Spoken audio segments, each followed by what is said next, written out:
أعوذ بالله من الشيطان الرجيم. بسم الله الرحمن الرحيم. الحمد لله رب العالمين، والصلاة والسلام على أشرف الخلائق أجمعين، سيدنا وسيد الأولين والآخرين، حبيبنا وحبيب إله العالمين، إمام المرسلين وخاتم النبيين، شفيع المذنبين ورحمة للعالمين، أبي القاسم المصطفى محمد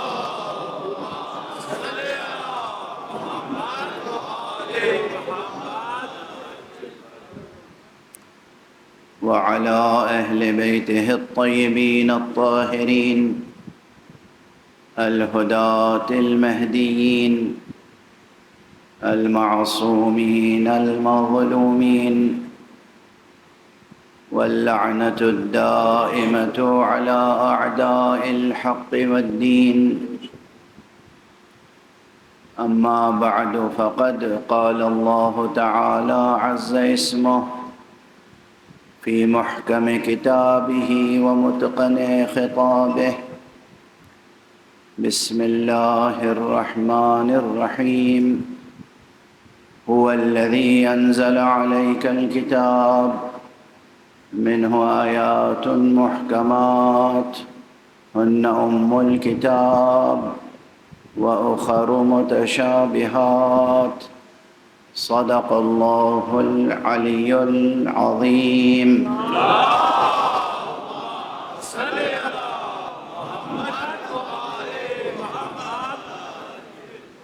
ایک مرتبہ اور صلوات پڑھیں.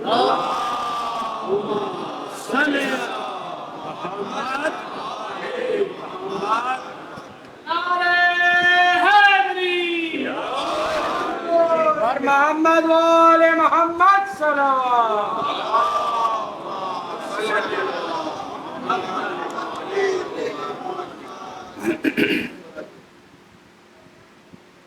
قرآن حکیم کے تیسرے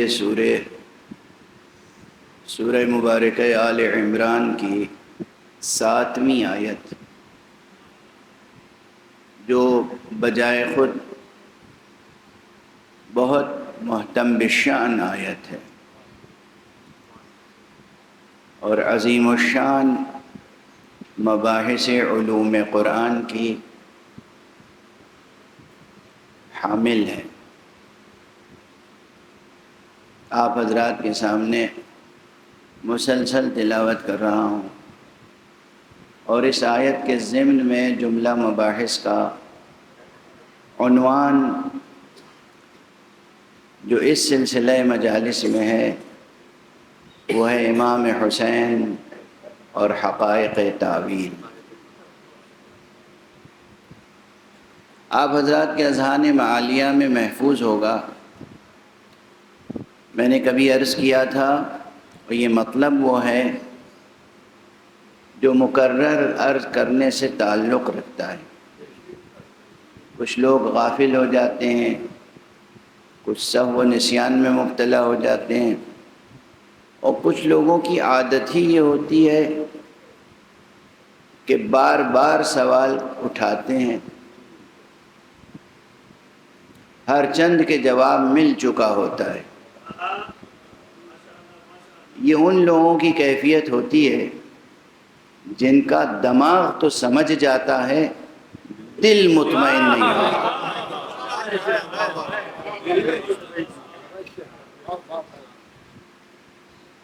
یہ دلوں کا مرض جو ہے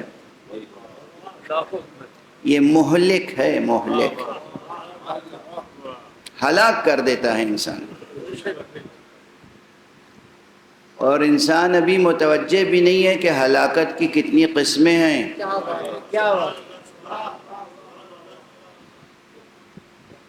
اور اس آیت میں اشارہ ہے ان حضرات کی طرف بطور خاص. انشاءاللہ ابھی یہ بحث آئے گا، لیکن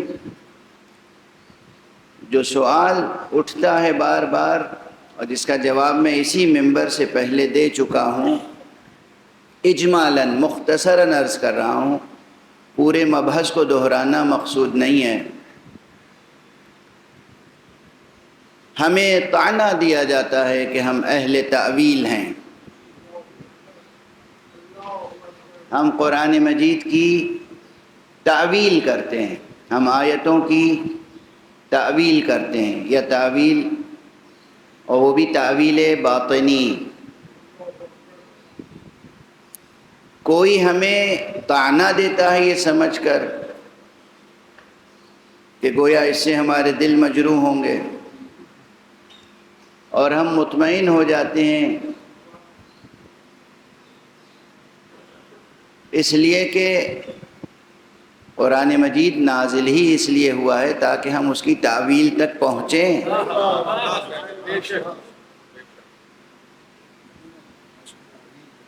الفاظ کو دہراتے رہنے کے لیے قرآن نہیں نازل ہوا ہے.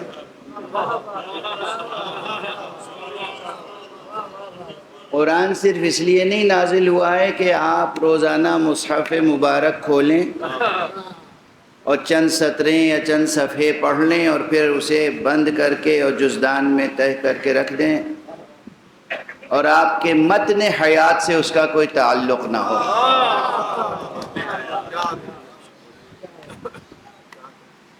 ان الفاظ کا اور ان الفاظ کے اندر موجود معانی کا اور اس پیغام کا ہماری اور آپ کی زندگی سے تعلق ہے.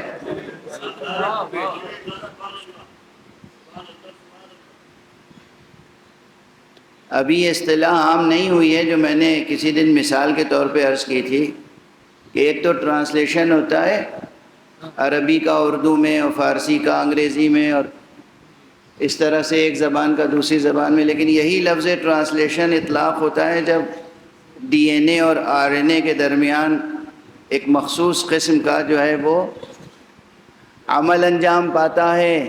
اس کو بھی ٹرانسلیشن کہتے ہیں، یہ سائنس کے لوگ جانتے ہیں. میں یہ گزارش کرنا چاہتا ہوں کہ قرآن مجید جب تک اس سطح پر ہمارے وجود کا حصہ نہیں بنے گا، یعنی ہمارے ضمیر میں، ہمارے خمیر میں، ہمارے وجود میں جب تک قرآن مجید کی تجلی نہیں ہوگی، حق تلاوت قرآن ادا نہیں ہو سکتا.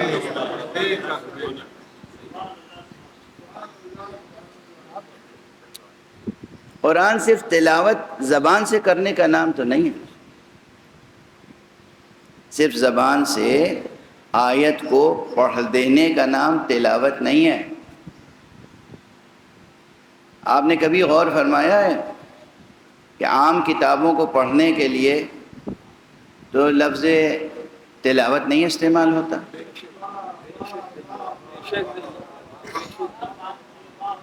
کوئی کہتا ہے کہ میں فلاں شاعر کے دیوان کی تلاوت کر رہا تھا، میں فلاں ادیب کی کتاب کی تلاوت کر رہا تھا. کسی کے لیے نہیں ہوتا. میں افلاطون کے مکالمات کی یا سقراط کے فلسفے کی تلاوت کر رہا تھا، کوئی نہیں کہتا. لفظ تلاوت مخصوص ہے قرآن مجید کے لیے.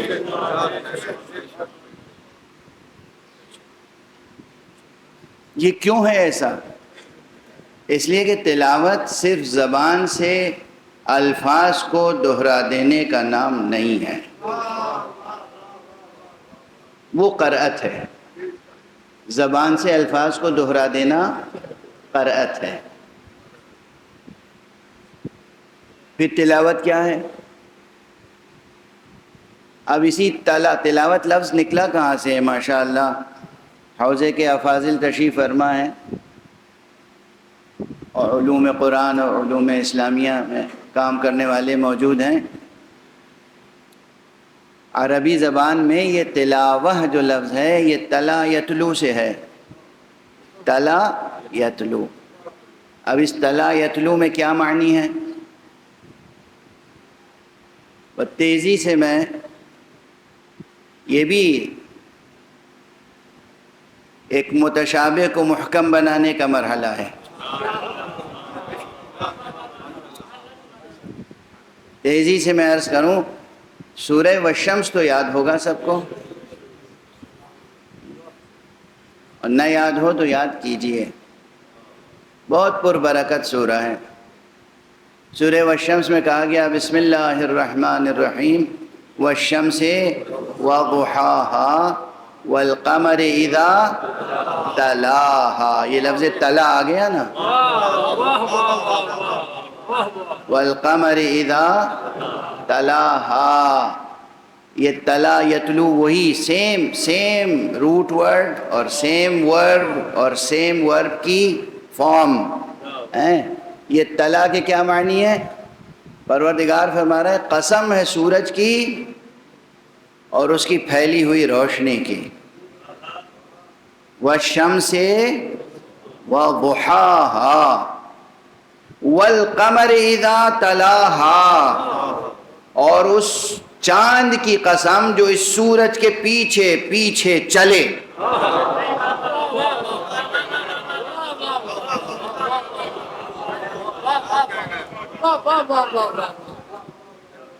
جب سورج کے بعد چاند نمودار ہوتا ہے تو گویا سورج کے پیچھے پیچھے اس کی حرکت ہوتی ہے، ہدف سورج ہی ہے، آگے امام سورج ہے، ماموم چاند ہے، آگے جو صحیح راستے پر لے کر چلے اسے کہتے ہیں امام،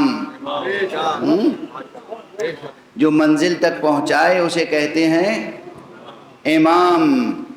اور اسی لیے قرآن کے ناموں میں سے بھی ایک نام ہے امام، قرآن کو بھی امام کہتے ہیں، قرآن کے ناموں میں سے بھی ایک نام امام ہے۔ قرآن کا نام قرآن بھی ہے، قرآن کا نام فرقان بھی ہے، قرآن کا نام ذکر بھی ہے، قرآن کا نام کتاب بھی ہے، قرآن کا نام نور بھی ہے، قرآن کا نام امام بھی ہے۔ قرآن امام کیوں ہے؟ اس لیے کہ یہ منزل مقصود تک لے کر آگے بڑھتا ہے۔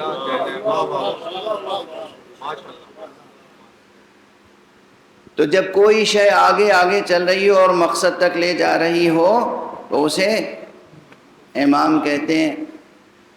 اب اس کے دوسرے معنی بھی ہیں کہ جو چیز بھی سامنے نظر آئے اسے امام کہہ دیتے ہیں۔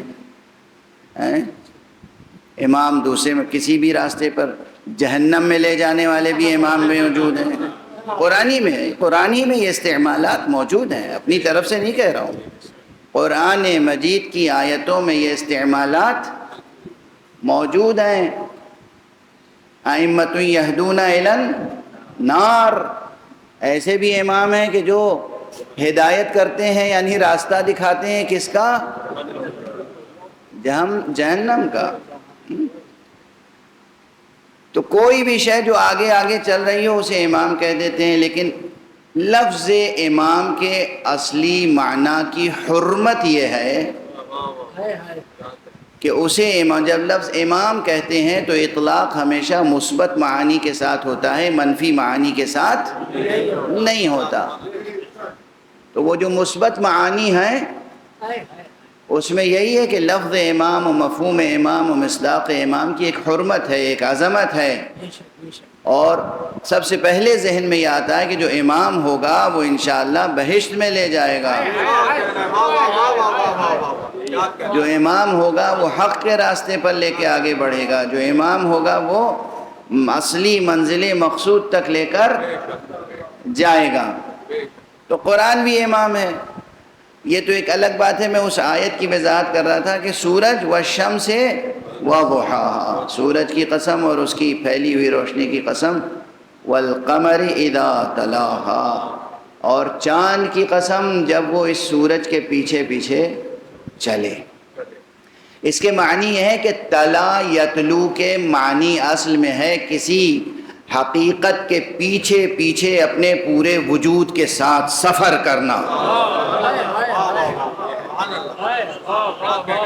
صرف لفظوں سے دہرانا مقصود نہیں ہے، اپنے پورے وجود کے ساتھ کسی کے پیچھے پیچھے سفر کرنا، یہ ہے تلا یتلو۔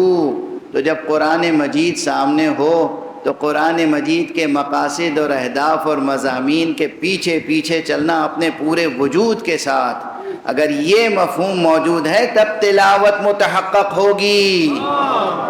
اسی لیے قرآن مجید نے بعض حضرات کی تعریف میں کہا ہے کہ وَيَتْلُونَهُ حَقَّ تِلَاوَتِهِ، وہ تو ایسی تلاوت کرتے ہیں کہ تلاوت کا حق ادا کر دیتے ہیں۔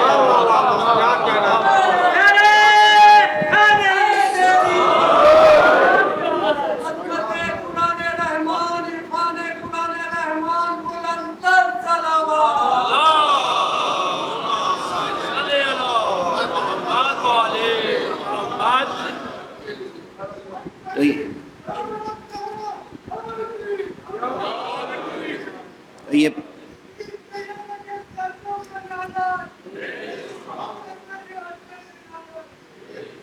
بر محمد وال محمد بلند سے بلند سلام۔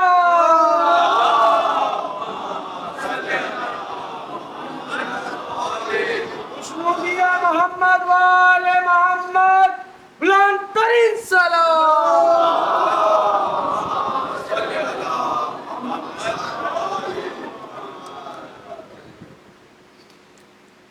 ہر نعرے کا ایک محل ہوتا ہے، ہر گفتگو کا ایک محل ہوتا ہے، اس لیے میری گزارش یہ ہوگی کہ جو مضمون کلام ہے اس کو سمجھنے کی کوشش کریں۔ قرآن مجید کے بارے میں ایک حدیث یہ بھی ہے کہ رب تال للقرآن والقرآن یلعنہ، قرآن مجید کی تلاوت کرنے والے ایسے بھی ہیں کہ قرآن ان پر لعنت کرتا ہے۔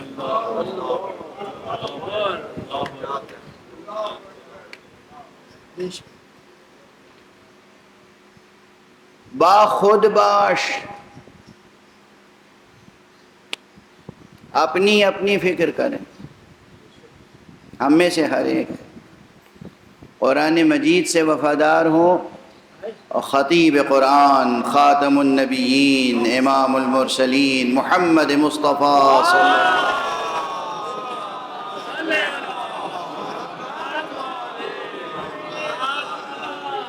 ان سے وفاداری کا حق ادا کریں اور ان کے اہل بیت اور عطرت کے ساتھ مکمل وفاداری اور مواسات کا حق ادا کریں۔ اور یہ صرف زبانی نعروں سے نہیں ہوتا، میں ابھی کہہ رہا تھا اپنے پورے وجود کے ساتھ قرآن مجید کی پیروی کریں، اپنے پورے وجود کے ساتھ آپ کا خیال تابع مضامین قرآن ہو، آپ کے جذبات تابع مضامین احکام قرآنیہ ہوں، آپ کا مزاج قرآن کے سانچے میں ڈھل جائے۔ یہ ہم سے آپ سے مطالبہ ہے، معصومین تو ہیں ہی ہیں، وہ معصومین یعنی ذات گرامی مصطفیٰ، اور وہ جن کو مصطفیٰ صلی اللہ علیہ وآلہ وسلم سے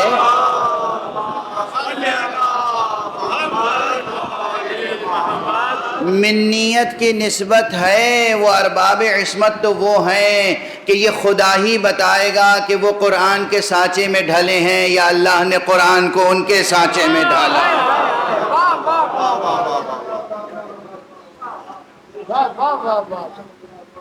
ہو سکتا ہے اس جملے کی بھی کوئی گرفت کر لے، بھائی کر لے، آزاد ہے۔ قرآن کلام الہی ہے، اور یہ معصومین کون ہیں؟ یہ بھی کلمات الہیہ ہیں۔ السلام علیکم یا کلمات اللہ، حضرت عیسیٰ کلمت اللہ ہیں، حضرت محمد مصطفیٰ صلی اللہ علیہ وسلم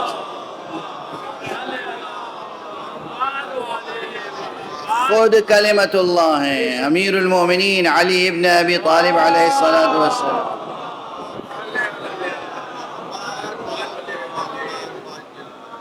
خود کلمت اللہ ہیں، یہ حضرات کلمات اللہ ہیں۔ اور یہ قرآن ان کی سیرتوں کا بیان ہے، کون کس کے سانچے میں ڈھلا ہے یہ طے کر لینا ہمارے لیے بھی کوئی بہت دشوار نہیں ہے۔ لیکن ہاں قرآن مجید عام امتی کے لیے، عام مسلمان کے لیے حرف آخر ہے، ایک معیار ہے، ایک پیمانہ، اور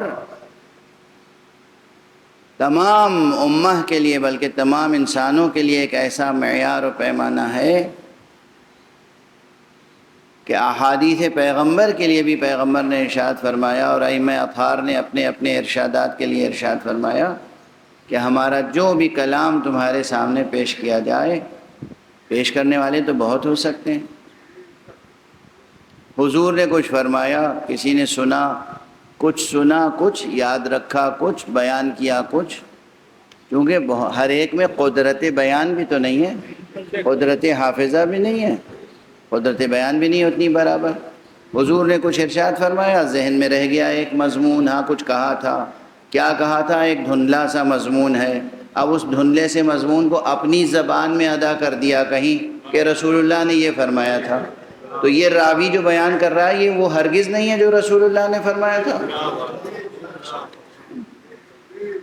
اس طرح سے نہ جانے کتنا ذخیرہ حدیث کا ہے کہ جس کو قال رسول اللہ کہہ کے پیش کر دیا جاتا ہے، اور اسی لیے اب ایک معیار چاہیے کہ قال رسول اللہ کہہ کر جو بیان پیش کیا جا رہا ہے، یا کسی بھی معصوم کا نام لے کر جو بیان پیش کیا جا رہا ہے، اس بیان کو آنکھ بند کر کے قبول کر لیا جائے، یا کوئی پیمانہ ہے یقین پیدا کرنے کے لیے، تصدیق کے لیے، تحقیق کے لیے کوئی پیمانہ ہے یا نہیں ہے؟ پیمانہ ہے۔ وہ پیمانہ،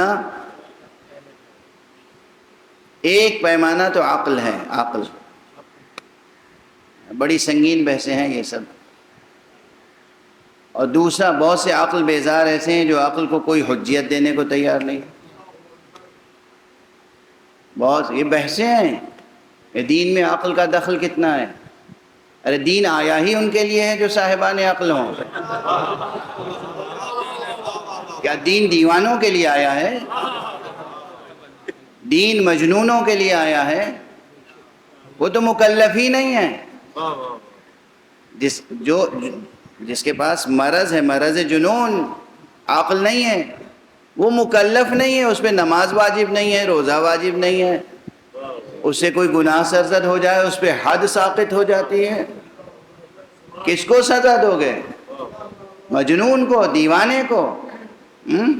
آپ دیکھیے مغرب میں کیا ہوتا ہے، مشرق کا کوئی آدمی ذرا سا گناہ کرے تو ٹیرورسٹ ڈکلیئر ہو جاتا ہے، اور امریکہ میں یا کینیڈا میں یا کہیں کوئی وہاں کا آدمی جو اصلاً و نسلاً وہاں کا ہو، بڑے سے بڑا ٹیرورزم کا کام کر جائے تو وہ دیوانہ کہلاتا ہے کہ بھئی اس کے دماغ کی حالت ٹھیک نہیں تھی، دماغ کی حالت ٹھیک نہیں تھی، اور اس لیے تمام سزاؤں سے بری، تمام الزامات سے بری۔ مثال دے رہا ہوں بہت سی ایک دو مرتبہ، نہ جانے کتنی بار یہ ہے، آپ تو نہ دنیاوی قانون اور نہ دینی قانون، دیوانے کے لیے، مجنون کے لیے تھوڑی ہے، عقل والوں ہی کے لیے دین نازل ہوا ہے، اور جب عقل والوں کے لیے دین نازل ہوا ہے تو اس کے معنی یہ ہے کہ دین کو عقل کی روشنی میں سمجھا جائے گا، عقل کی ایک منزلت ہے، ایک مقام ہے، عقل کی ایک حجیت ہے ذاتی جو اس سے سلب نہیں کی جا سکتی،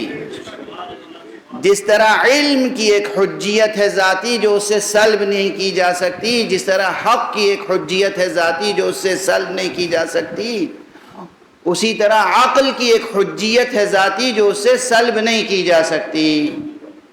اور لفظ حجیت کے معنی غالباً کل بیان کر چکا ہوں میں، اگر میرا حافظہ غلطی نہیں کر رہا ہے تو کل کی مجلس میں یہ لفظ حجیت بیان کر چکا ہوں کہ عقل کی حجیت ہے ذاتی، علم کی حجیت ہے ذاتی،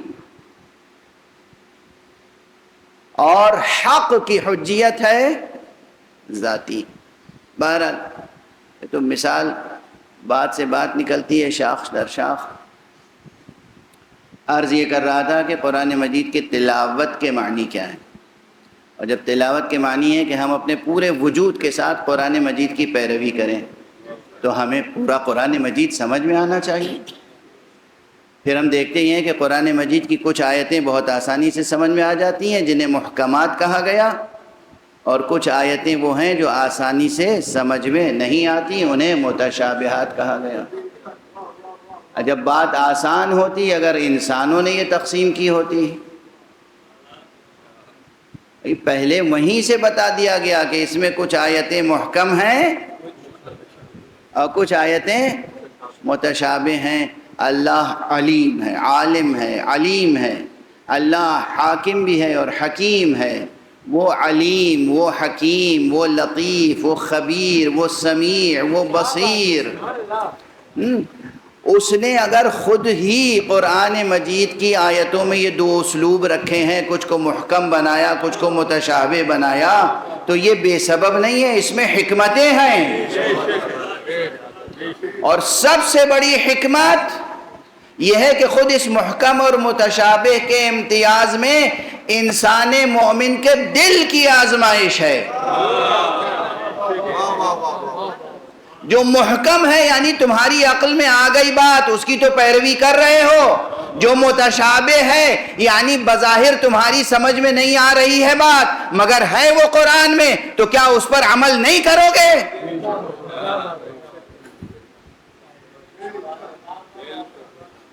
ہاں وہ آیت ہے، صحیح فرما رہے ہیں مولانا، ہاں روایت ہے، صحیح فرما رہے ہیں مولانا، مگر کیوں؟ سبحان اللہ، یہ شیطان والا کیوں ہے؟ یہ مومن کی شان نہیں ہے۔ بنص قرآن دل کی آزمائش ایک بڑی حکمت ہے، یہ محکم اور متشابہ میں۔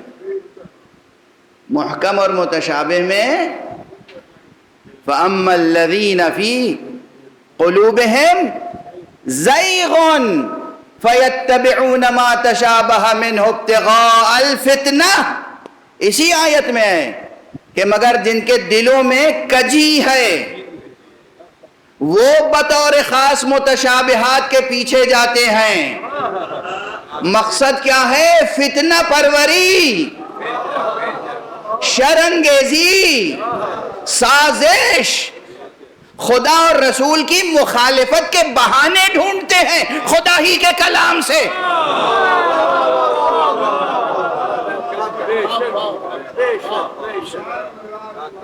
اسی آیت کا ٹکڑا، اسی آیت کا ٹکڑا، کسی اور آیت میں نہیں۔ تو متشابہات کے وجود، ابھی تو متشابہات کی تعریف و مثالیں بہت باقی ہیں، لیکن یہ اس بحث کا ایک خاص باب ہے جو آج اس وقت زبان پہ آ گیا کہ متشابہات قرآن میں رکھے کیوں گئے؟ محکمات ہی محکمات ہوتے۔ ویسے تو قرآن مجید سے متعلق میں پہلی یا دوسری ہی تقریر میں عرض کر چکا ہوں کہ خود قرآن مجید میں وہ آیتیں، بعض آیتوں سے معلوم ہوتا ہے کہ پورا کا پورا قرآن محکم ہے۔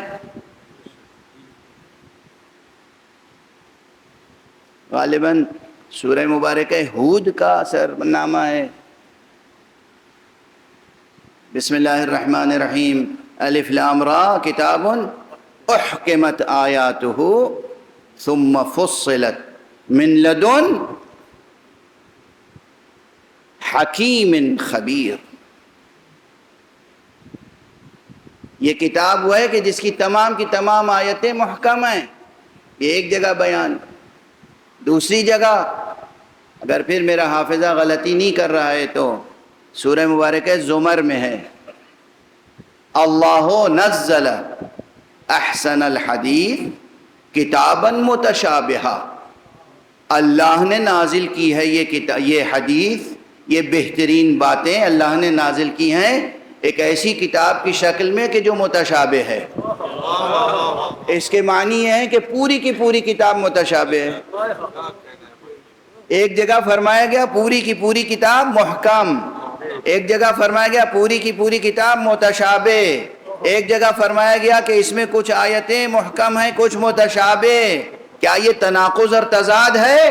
حاشا وکلا، کوئی تناقض اور تضاد نہیں ہے۔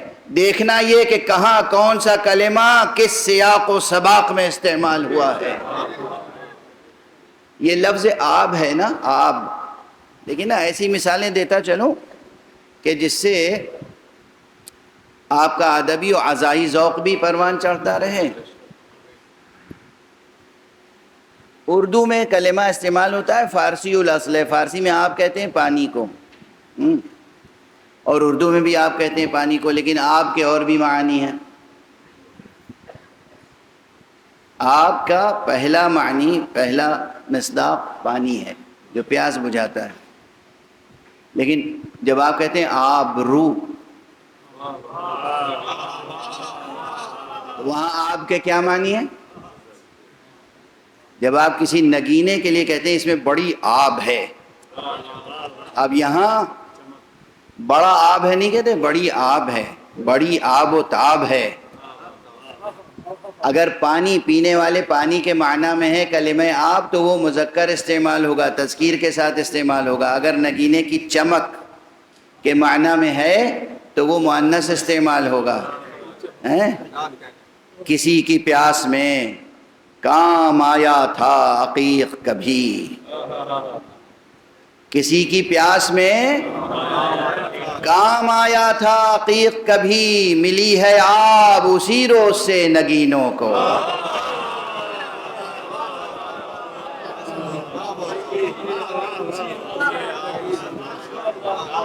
کسی کی پیاس میں کام آیا تھا عقیق کبھی، ملی ہے آب اسی روز سے نگینوں کو۔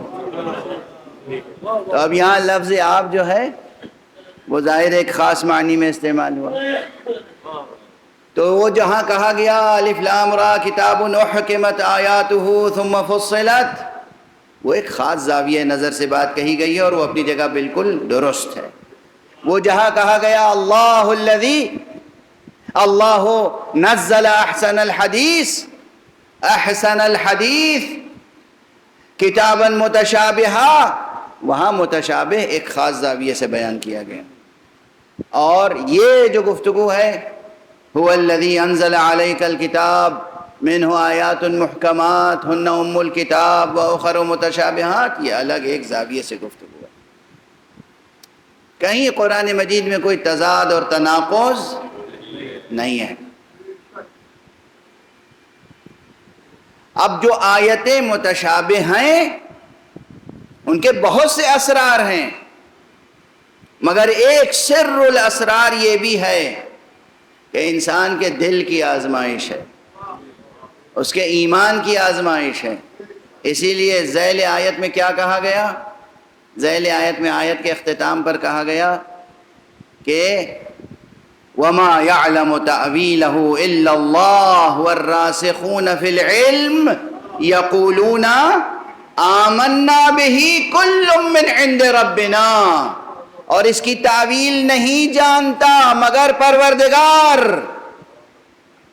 اور وہ جو راسخون فی العلم ہیں، جو علم میں راسخ ہیں، ان کی کیفیت یہ ہے، ان کی صدائے حال یہ ہے کہ وہ کہتے ہیں آمنا بہی، ہم تو اس پر ایمان لائے، ہم تو اس پورے قرآن پر ایمان لائے ہیں۔ کل من عند ربنا، جو کچھ ہے سب ہمارے رب کی طرف سے ہے۔ وما یذکر الا اولو الالباب، اور یہ بصیرت حاصل نہیں ہوتی، یہ تذکر حاصل نہیں ہوتا، یہ تذکیر نصیب نہیں ہوتی مگر انہیں جو اولو الالباب ہیں۔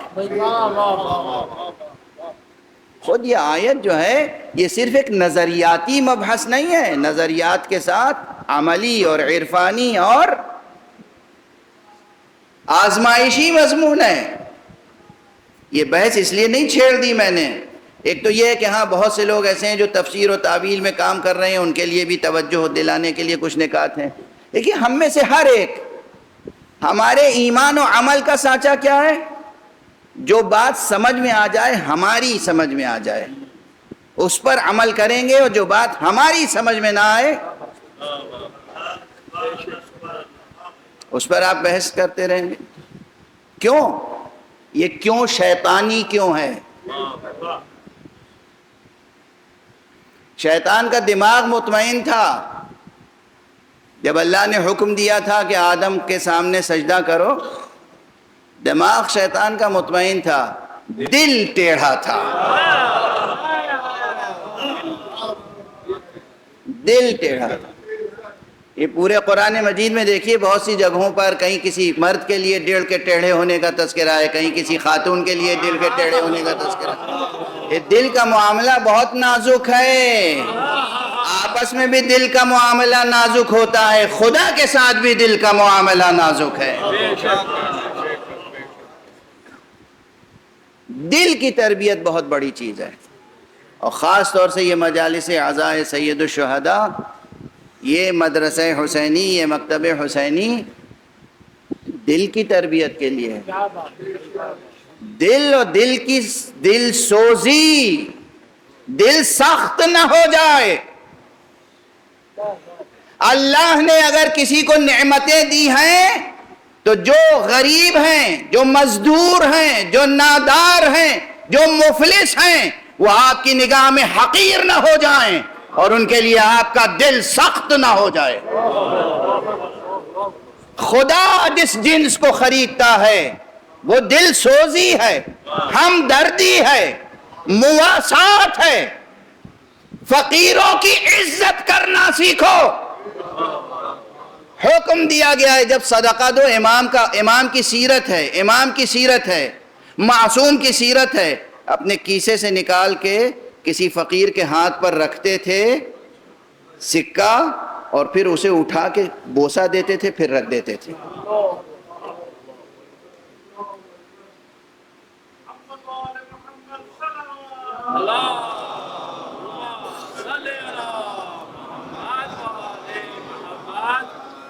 کسی فقیر نے ہاتھ بڑھایا، ایک تو یہ کہ اسے جھڑکا نہیں،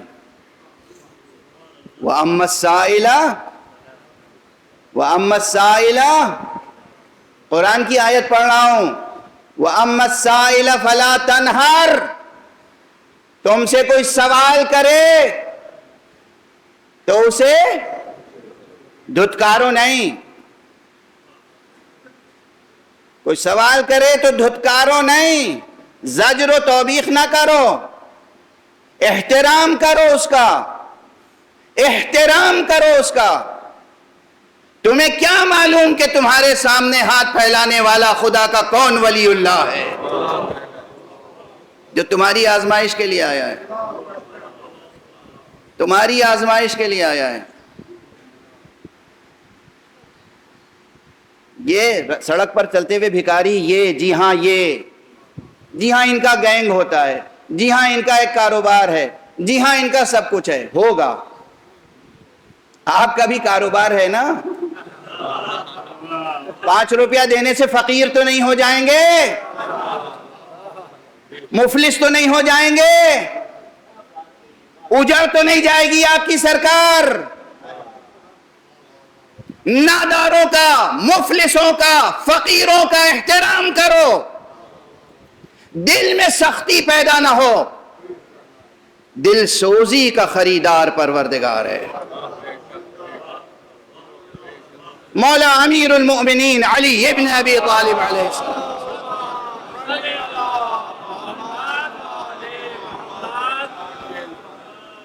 کیا نہیں رکھتے تھے، اور کیا قوت تھی آپ کے یہاں پاس؟ قوت بازو، قوت دل، قوت ظاہری، قوت باطنی، سب کچھ۔ انداز زندگی کیا تھا؟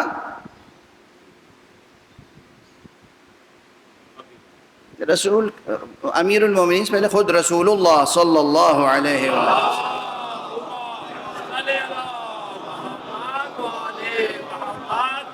میری اطلاع میں بات آئی، بعض حضرات یہاں تشریف لاتے ہیں، ایک تو آپ آقا حسین پر بہت اعتقاد رکھتے ہیں، بہت اٹھتے بیٹھتے زبان سے آقا حسین کا تذکرہ ہوتا ہے۔ یہ تذکرہ اس لیے ہوتا ہے کہ آپ کے چاروں طرف جو لوگ ہیں سب حسین والے ہیں، تو سب آپ کی زبان سے تذکرہ سن کے سمجھیں گے ارے واہ کیا مولا کا شیدائی ہے یہ شخص۔ مولا کے یہاں سب جاتے ہیں شفا کے لیے، اب ذرا سا عملی باتیں کر لینے دیجئے آج، ٹھیک ہے نا؟ مولا کے یہاں سب جاتے ہیں کس لیے؟ ہر طرح کی شفا، دل کی شفا، دماغ کی شفا، علم لینے، معرفت لینے، کردار لینے، سیرت لینے۔ فرش حسین پر اگر زمین پر آپ کو جگہ ملی اور کرسی آپ کے لیے نہیں فراہم ہوئی تو آپ ناراض ہو کے چلے جائیں گے؟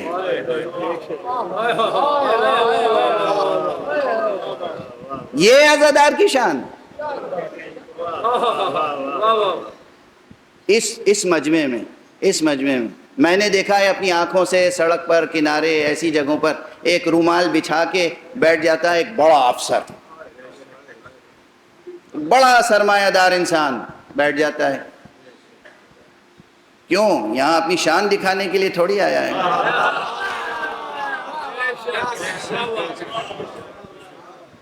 یہاں تو وہ اپنے پورے وجود کے ساتھ آقا حسین کی بارگاہ میں خراج عقیدت پیش کرنے کے لیے آیا ہے. سعدیت زندہ باد، سعدیت زندہ باد، سعدیت زندہ باد، یزیدیت مرد آباد، یزیدیت مرد آباد، نعرہ حیدری علی علی علی مدد، آواز بلند صلوات. ارے خاک ہو، خاک بن کے رہو. قبر میں تمہارے مسحریاں نہیں بچھائی جائیں گی. قبر میں کرسی میز اس کا اہتمام نہیں ہوگا. کچھ بھی ہو آپ، وہ قبر سامنے رکھیے نا. سامنے ہے تو سامنے رہے. فرش عزا پر کرسی نہیں ملی تو آپ واپس گھر چلے جائیں گے، اور وہ بھی کچھ کہتے ہوئے. آپ کی شان ہے. یہ عزادار ہے، یہ شیعیت ہے، یہ عشق ہے، یہ محبت ہے، یہ ولا ہے.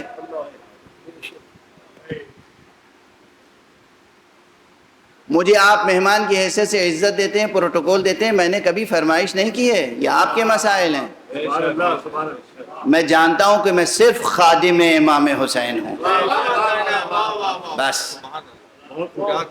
اب آپ کے ملک کے مسائل ہیں، سیکیورٹی اور سیفٹی اور پروٹوکول اور یہ اور وہ، خدا شاہد ہے ممبر سے عرض کر رہا ہوں، اس سے مجھے کوئی دلچسپی نہیں ہے. کون آیا استقبال میں اور کون نہیں آیا استقبال میں، کوئی دلچسپی نہیں ہے، کوئی دلچسپی نہیں ہے.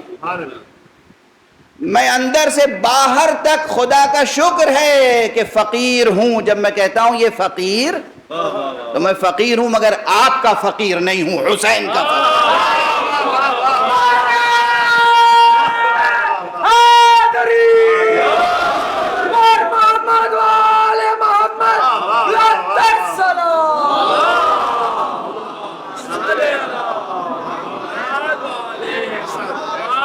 ہم وہ ہیں کہ شاہوں کے تاج ٹھوکروں میں رکھتے ہیں.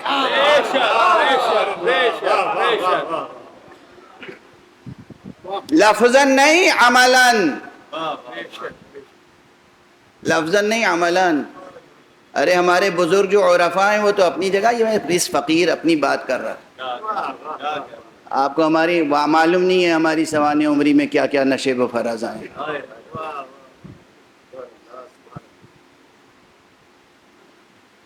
کسی غلط فہمی میں نہ رہیں، کسی غلط فہمی میں نہ رہیں. جو مجھے عرض کرنا ہے وہ عرض کروں گا. ایک صلوات پڑھ دیجئے محمد.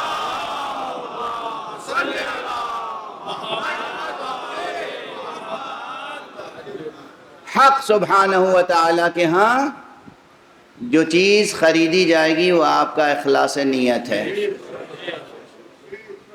لٹا دیں آپ کچھ بھی، اگر یہ فکر ہے کہ لوگ پہچانیں گے کہ ماشاءاللہ کیا عزاداری ہو رہی ہے، کیا امام حسین کی راہ میں خرچ کر رہے ہیں،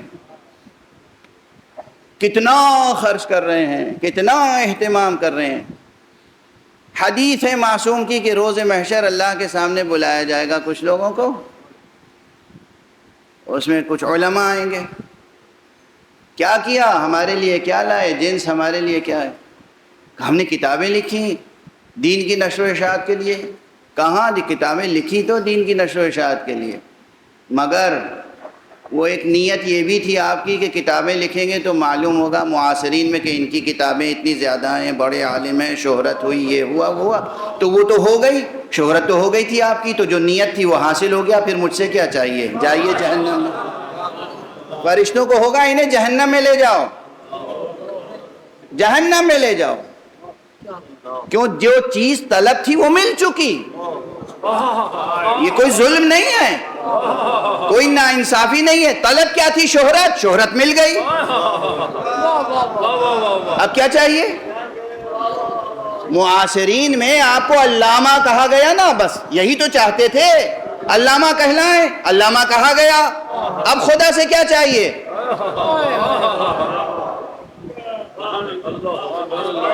کوئی سرمایہ دار ہو، میں نے اتنی مسجدیں بنائی، اتنے امام باڑے بنائے، میں نے اتنی سبیلیں لگائیں، میں نے اتنے تبرک تقسیم کیے، کہاں وہ سب کیا بالکل صحیح، مگر اس لیے تاکہ معاشرے میں ایک دبدبہ قائم ہو، پہچانا جائے، اور وہ دبدبہ ماشاءاللہ آپ کا قائم تھا نا، تو جس نیت سے کیا تھا مل گیا، اب مجھ سے کیا چاہیے؟ لے جاؤ جہنم میں۔ حدیث ہے، حدیث، یہ حدیث ہے، حدیث، اور یہ قرآن مجید کا مضمون ہے۔ ایک صلوات پڑھ دیجئے محمد۔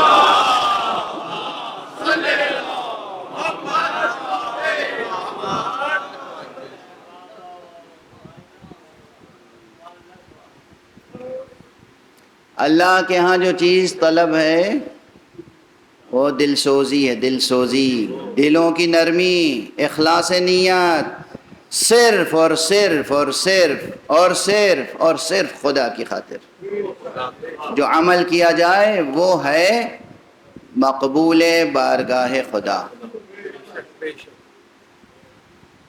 آج میرے سینے میں درد ہو گیا ہے، اور میں اتنی بھی جو تقریر کر لی ہے، کیسے کر لی، یہ بس اعجاز ہے۔ انشاءاللہ آپ حضرات ایک صلوات پڑھیں گے تو شاید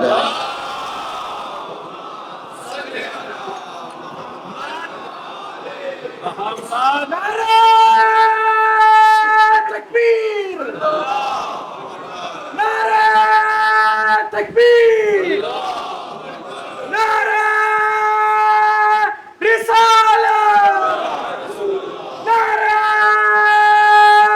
رسالت، نعرہ حیدری،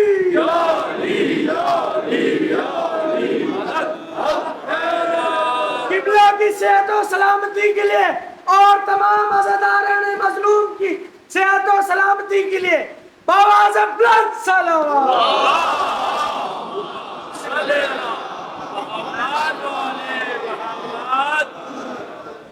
ایک اور صلوات پڑھ دیں۔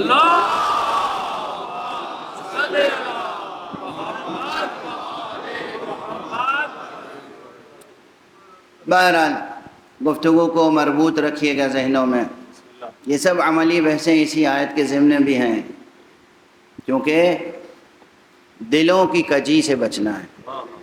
اور یہ جو آیت ہے نا، یہ آیت محکمات و متشابہات، اسی کے فوراً بعد والی آیت ایک یاد ہے آپ میں سے اکثر کو، ربنا لا تزغ قلوبنا بعد اذ ہدیتنا وہب لنا من لدنک رحمہ انک انت الوہاب، اسی آیت کے بعد ہے فوراً، اسی آیت کے بعد ہے۔ یہ جو آیات محکمات و متشابہات ہیں، متصل اس سے یہ آیت ہے، تو آپ سمجھے کہ یہ آیت صرف تھیوریٹیکل بحث نہیں ہے، یہ صرف علمی بحث نہیں ہے، یہ صرف طالب علمانہ بحث نہیں ہے، اس کا تعلق ہماری عملی اور روحانی اور عرفانی اور سیر و سلوک کی زندگی سے، یہ وہ بحث ہے۔ اور میں عموماً کوشش کرتا ہوں کہ وہ بحثیں لے کر آؤں جس کا براہ راست یا بالواسطہ اثر ہماری عملی زندگی پر ہو، اور ہماری اس نسبت پر ہو جو نسبت ہماری ذات حق سبحانہ و تعالی سے ہے، اللہ سے اور اللہ والوں سے جو نسبت ہے۔ اور اللہ سے نسبت تو ایسے آسانی سے معلوم بھی نہیں ہو سکتا کہ اللہ سے کسے نسبت ہے کسے نسبت نہیں ہے، معلوم ہی تب ہوتا ہے جب اللہ والوں کا احترام کیا جائے، معلوم ہی تب ہوتا ہے۔ اللہ تو اس عالم مادی میں کوئی پیکر مادی میں ہے نہیں، تو کیسے معلوم کہ آپ کا رشتہ اللہ سے کتنا مضبوط ہے؟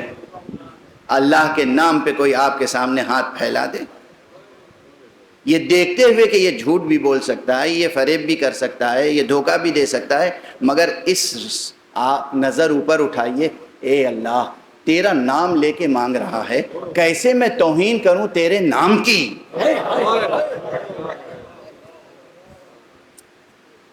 حدیث میں مومن بے وقوف ہوتا نہیں ہے، بے وقوف بنتا ہے جان بوجھ کے۔ کیا معنی ہے اس کے کیا معنی ہے؟ مومن سمجھ جاتا ہے کبھی کہ یہ سائل جو ہے جھوٹا ہے، لیکن وہ سائل کے لیے دے ہی نہیں رہا ہے، سائل کے زبان پہ جو نام آیا نا اس نام کی عظمت کی خاطر دے رہا ہے۔ آپ کتنے گناہگار ہیں یہ تو آپ ہی کو معلوم ہوگا، کتنے قبائح، کتنے جرائم، کتنے آپ نے گناہ کیے ہوں گے، اللہ کے سامنے آپ قابل مغفرت تو ہیں نہیں، واسطہ کیوں دیتے ہیں حسین کے نام کا؟ اللہ اگر آپ کی طرف دیکھے تو آپ اس لائق نہیں ہیں کہ بخشے جائیں، وہ نام جو لیتے ہیں پروردگار حسین کا واسطہ، خدا حسین کے نام پر آپ کو بخش دے گا، آپ حسین کے نام پر 2 پیسہ نہیں دے سکتے۔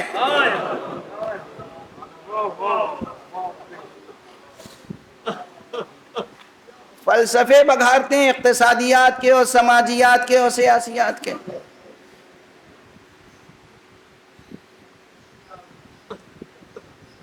کون ہے اس مجمع میں اور کون ہے اس کرۂ ارض پر جو اپنے حسن عمل کے نتیجے میں خدا سے بخشش کا مستحق بن جائے؟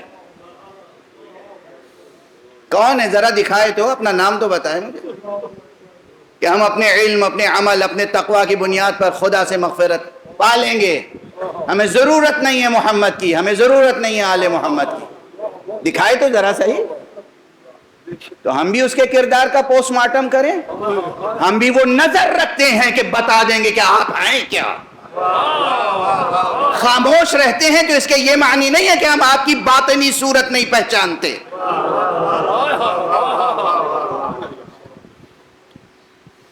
خدا کا خوف کریں، محمد اور آل محمد کی امت میں رہنے کی سعی کریں، دلوں کی حفاظت کریں، ذہنوں کی تربیت کریں، خدا پر یقین رکھیں۔ خدا ایک حقیقت ہے، ایلوژن نہیں ہے، خدا ایک زندہ حقیقت ہے۔ جو بصیرت رکھتے ہیں وہ خدا کو دیکھتے ہیں، جو بصیرت نہیں رکھتے ان کی بصارتیں حجاب بن جاتی ہیں۔ یہ جملہ بھی پتہ نہیں کس کی سمجھ میں آئے گا نہیں آئے گا، واہ واہ کرنے کے لیے تو رسمن واہ واہ ہوتی رہتی ہے۔ بصارت ہی حجاب بھی بنتی ہے، بصارت ہی حجاب بھی بنتی ہے۔ بصیرت ہے جو بصارت کے حجاب کو برطرف کرتی ہے۔ ہم یہ بھی پہچانتے ہیں کہ رسمن واہ واہ کون کر رہا ہے اور حقیقتاً بات سمجھ میں کتنوں کو آ رہی ہے، یہ سمجھ میں آتی ہے بات۔ آپ ایک صلوات پڑھ دیجئے۔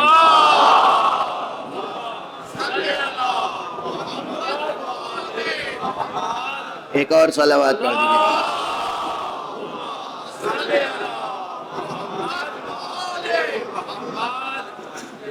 آقا حسین کے فرش عزا پہ آئے ہیں، دلوں کی طہارت کا اہتمام کریں۔ آنسو بہیں تو آئینہ دل پاک کر دیں۔ آج 5 محرم ہے، وقت گزر گیا۔ عموماً اس عزا خانے کی روایت یہ ہے کہ 5 محرم کو بیوی جناب زینب کے بچوں کا ماتم ہوتا ہے۔ کیا عظیم الشان بیوی تھی، اور کیا کنیت ہے بیوی کی، ام المصائب۔ کتنے مصائب بیوی زینب پر ہیں۔ کیا عمر تھی بیوی زینب کی جب ماں کا سایہ سر سے اٹھا ہے۔ بیوی جناب فاطمہ زہرا کی وفات، شہادت جب ہوئی ہے تو بیوی جناب زینب کی عمر مبارک کتنی تھی؟ گویا بچپن میں یہ صدمہ اٹھایا، اور پھر جب بڑی ہوئیں بابا کا سایہ سر سے اٹھا، بڑے بھائی حسن کا سایہ سر سے اٹھا، پھر حسین کے ساتھ کربلا آ گئیں۔ میں کس کے مصائب پڑھوں، بچوں کے پڑھوں یا ماں کے پڑھوں؟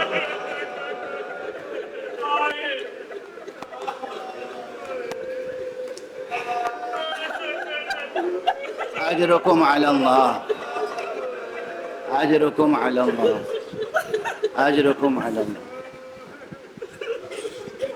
کیا عظیم صبر تھا اس بی بی کا، کیا عظیم ایمان تھا اس بی بی کا، کیا خدا شناسی تھی، کیا رسول شناسی تھی، کیا امام شناسی تھی، کیا قرآن شناسی تھی، کتنا حوصلہ تھا، کتنی ہمت تھی، کیا صبر کیا ہے۔ خواتین عالم کی تاریخ میں کوئی دوسری خاتون زینب کے برابر آ کے کھڑی نہیں ہو سکتی۔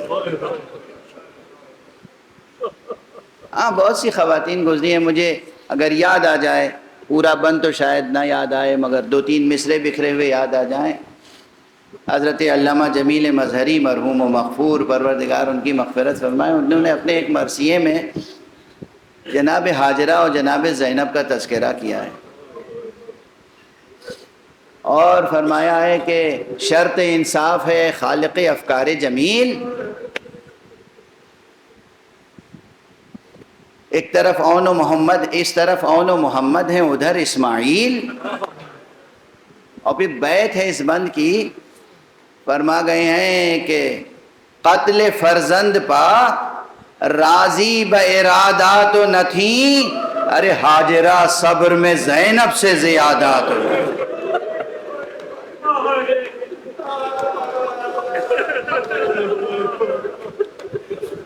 جناب ہاجرہ حضرت ابراہیم جناب اسماعیل کو لے کے گئے اور زندہ لے کے واپس آئے، جناب ہاجرہ کو ایک ہلکا سا نشان گلوئے مبارک پہ نظر آیا، یا بعض قرائن سے آپ نے سمجھا کہ بیٹے کو ذبح کرنے کے لیے لے گئے تھے، کیا صدمہ ہوا ہے۔ ہاجرہ صبر میں زینب سے زیادہ تو نہ تھیں، ارے قتل فرزند پر راضی با ارادہ تو نہ تھیں۔ یہ زینب ہے کہ جو شب بھر بچوں کو سمجھاتی رہی، دیکھو کل روز عاشور ہے، کل تمہارے ماموں حسین دشمنوں کے نرغے میں ہوں گے، کل جنگ ہے، کل جہاد ہے، بیٹا تمہیں کل قربان ہونا ہے۔ ہمارا سلام ہو کربلا کی ماؤں پر۔ بعض مورخین نے کہا ہے کہ 9 مائیں تھیں جن کے بچے کربلا میں ذبح ہوئے ہیں۔ مجھے معلوم ہے بڑی تعداد میں ہماری بہنیں، ہماری مائیں، خواتین آ کر سنتی ہیں، اور بڑی محترم خواتین سڑکوں پر بیٹھ کر، فٹ پاتھ پر بیٹھ کر، باہر بیٹھ کر سنتی ہیں۔ کس کا تذکرہ؟ حسین کا تذکرہ۔ خدا کی قسم پروردگار آپ میں سے ہر ایک کی گود کو آباد رکھے، ہماری بہنوں اور ماؤں کی گودیں آباد رہیں، اور آپ کے بطن سے، آپ کی کوکھ سے وہ نسل پروان چڑھے جو اہل اللہ اور اولیاء اللہ کی نسل ہو، محبان خدا، محبان محمد و آل محمد کی نسل پروان چڑھے۔ خدا اجر دے، دونوں جہان کی برکتیں، سعادتیں آپ کو عطا فرمائیں، کربلا کی ان ماؤں کے صدقے میں جن کی کوکھ اجڑ گئی۔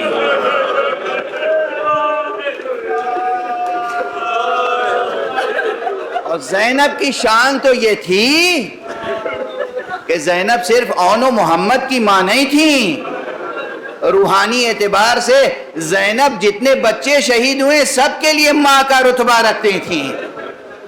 علی اکبر کو بھی زینب نے پالا تھا ماں کی طرح،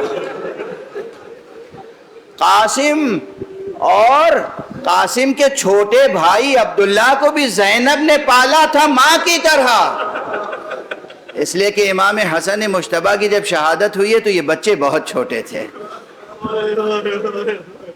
اور پھر کربلا میں شان یہ تھی ماں کی طرح، اکبر کا لاشا آیا تو ماں کی طرح آگے بڑھ کے استقبال کیا، قاسم کا لاشا آیا تو ماں کی طرح آگے بڑھ کے استقبال کیا۔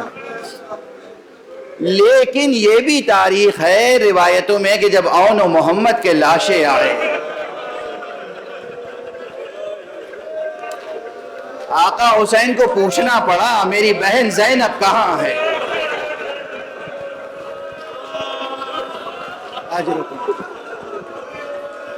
بھائی اکبر آئے تھے تو زینب سامنے تھی، قاسم آئے تھے زینب، یہ اون و محمد کو لے کے آئے، زینب کہاں ہے؟ کسی نے کہا سجدہ شکر میں ہے، زینب سجدہ کر رہی ہیں۔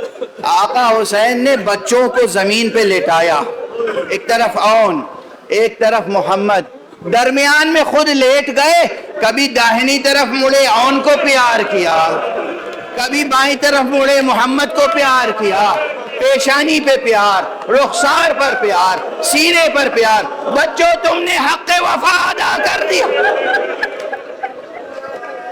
بلاؤ میری بہن زینب کو بلاؤ تاکہ میں یہ مجدہ سنا دوں، خدا کی بارگاہ میں تمہارے نذرانے قبول ہو گئے۔ سیکھو کربلا سے، سیکھو اللہ کی راہ میں کیسے قربانیاں دی جاتی ہیں۔ پروردگار ہماری اس ناچیز عبادت عزا کو قبول فرما۔ معبود پروردگار ہمارے سینوں میں چراغ توحید روشن رہے، پروردگار ہمارے ہاتھوں میں ہمیشہ دامان ختم نبوت رہے، پروردگار ہمارے قدم ہمیشہ صراط مستقیم ولایت پر گامزن رہے، پروردگار ہمارے سروں پر علماء اعلام کا سایہ برقرار رہے، پروردگار آیت اللہ العظمیٰ رہبر انقلاب اسلامی آقا خامنئی کو اپنی خاص حفظ و امان میں رکھ، پروردگار حضرت آیت اللہ العظمیٰ سیستانی کو اپنے حفظ و امان میں رکھ، تمام مراجع تقلید، تمام مرجعیات رشیدہ کی حفاظت فرما، اپنے ولی آخر کو اذن ظہور عطا فرما کہ ان کے ہاتھوں سے اپنی رحمت و رافت و عدالت کا پرچم لہرائے۔ ماتم حسین۔